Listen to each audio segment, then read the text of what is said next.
Identitas buku, judul, X, penulis Umi Wandira Gajah, halaman buku 396 lembar, penerbit Bintang Media, dan tahun terbit pada tahun 2019.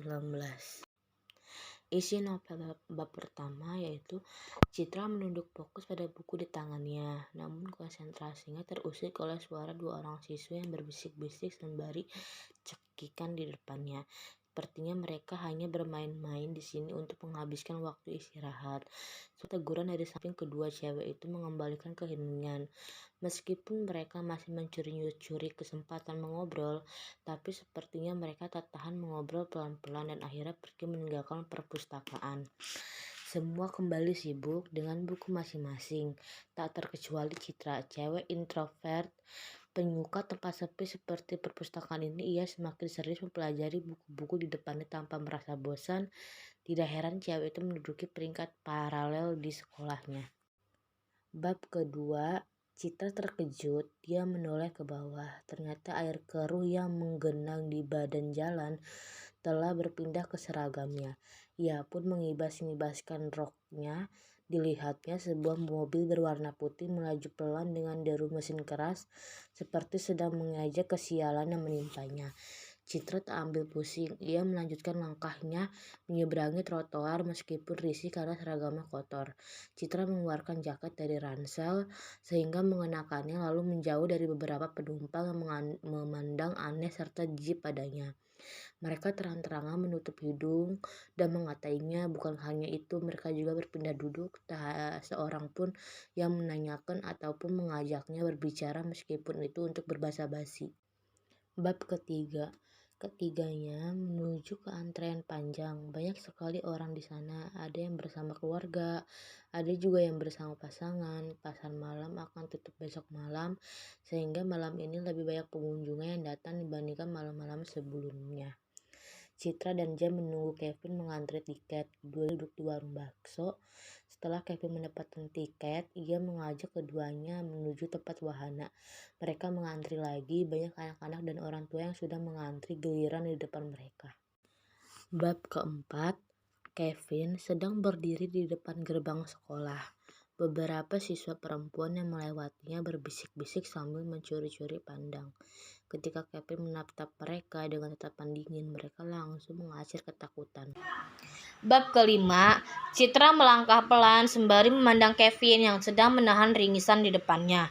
Dia yakin kaki cowok itu terkilir karena melompat tadi. Lagi pula kenapa harus melompat? Kan bisa keluar dari jendela lain yang lebih rendah atau menyerah dan diberi ganjaran atas kenakalan mereka tadi. Bab 6. Kevin memandang serius pada dua orang di depannya yang sedang bercengkrama akrab. Ia sengaja menunggu mereka tak jauh dari rumah Citra untuk memantau keadaan. Kebetulan Kevin datang mengendarai mobil dan parkir di depan gang sehingga kedatangannya tidak diketahui Citra. Bab 7. Citra tersenyum tipis pada teman sekelasnya yang tadi meminjam pulpen di kelas. Ketika pulang sekolah, ia langsung mengembalikannya pada Citra. "Makasih ya, Cit," kata Galen. "Jangan bosan kasih pinjam ke gue. Kayaknya besok pulpen gue juga hilang lagi nih." Sama-sama Citra mengangguk dan kembali tersenyum. "Besok kalau lo gak punya pulpen, mending gak usah masuk." Semprot Jason tiba-tiba berdiri di samping Citra yang dibalas cengiran menyebalkan oleh Galen, si cowok peminjam pulpen. Bab 8. Sepertinya ada yang berbeda dengan Citra. Ia merasakan jantungnya mendadak berdetak tak karuan. Ketika mendengar suara Kevin bersama ketiga sahabatnya di kantin, Citra sedang jajan. Kebetulan ada Kevin dan teman-temannya ada di sana. Kevin sudah kembali dan tidak dingin seperti sebelumnya. Cowok itu terlihat normal, seperti anak remaja kebanyakan. Mereka sangat rusuh di sana, duduk di atas meja dan memukulinya tanpa henti diiringi gelak ketawa. Bab 9. Sampai sekarang hubungan Kevin dan Citra masih berjalan di tempat seperti biasa, dengan Kevin yang semena-mena meskipun berbicara irit dan Citra yang selalu menurut meskipun tidak suka diatur-atur.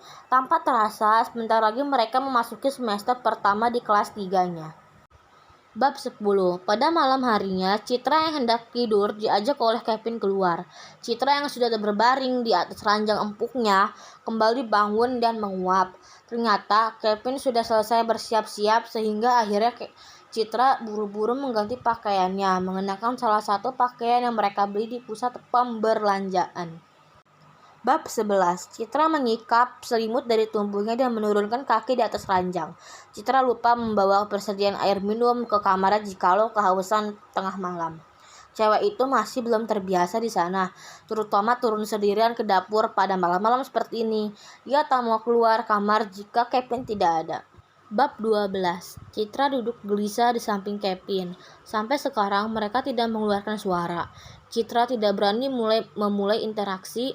Ia masih menunggu hingga Kevin merasa lebih baik setelah makan malam tadi. Mereka sudah di parkiran, tapi cowok itu tetap diam di tempat, menatap lurus ke depan meskipun tak ada hal yang menarik di sana. Bab 13. Citra mengernyit sembari menatap ponselnya. Kevin menelpon dalam hitungan detik lalu menutupnya begitu saja setelah selesai mengatakan tujuan. Perasaan Citra tak karuan. Ia sedang mengerjakan tugas di kamarnya, sengaja pulang cepat dari sekolah dan tak keluar rumah. Bab 14. Bisa cepat nggak? Gua ngantuk. Lolita menatap Kevin tajam. Kevin balas menatap tanpa merasa bersalah. Keduanya akan bertunangan, tetapi hubungan mereka masih rumit. Jika bukan terpaksa karena ancaman dari Melissa, Kevin tak akan mau jalan dengan Melissa sekarang. Bab 15. Paket, Mbak. Citra mengerutkan dahi. Ketika pulang sekolah, ia mendapat sebuah paket berupa box besar dari kurir. Tentu saja Citra bertanya-tanya. Ia tidak pernah membeli barang online. Clara juga tak mengabari akan datang paket hari ini. Bab 16. Kevin memutar tubuhnya sembari mengernyit. Geng Lolita menghampirinya dengan wajah memerah, jelas-jelas menunjukkan kemurkaan pada Kevin. Paling parah Pudin, cowok jadi-jadian itu mengeluarkan dengkusan kelelakiannya. Lolita menarik tangan Kevin menjauh dari teman-temannya. Sialan lo, Pin, gue bakalan balas semua ini. Pertunangan lo gak bakalan bertahan lama. Lu nipu gue. Kevin menyeringai kejam, tampak tidak terpengaruhi dengan ancaman Lolita. Keduanya berada di sudut sekolah. Cewek itu sengaja mengikuti Kevin yang hendak ke perpustakaan menemui Citra setelah pulang sekolah. Bab 17. Ini akibatnya kalau kamu mengacaukan rencana keluarga. Melissa menatap tajam pada Kevin yang sedang duduk santai di sofa. Ia disidang karena telah mengacaukan pertunangannya yang selama ini direncanakan begitu matang. Kevin begitu santai menanggapi orang tuanya, sama sekali tidak merasa bersalah.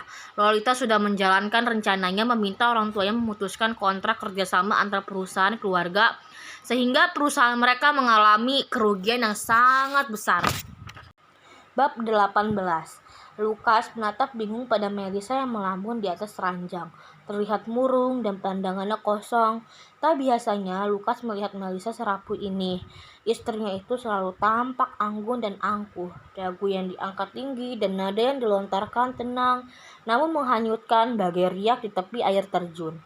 Lelaki itu mendekat perlahan dan melihat sebuah figura berada dalam dekapan Melissa. Sinopsis.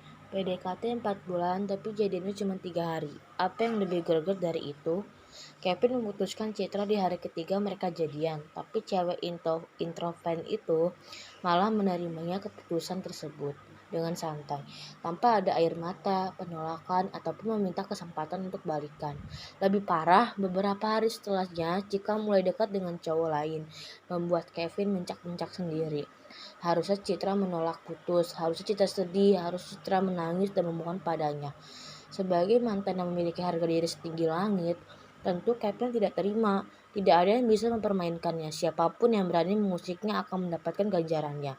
Bagaimana cara Citra menghadapi mantan rese macam Kevin? Temukan kisah absurd mereka di novel ini.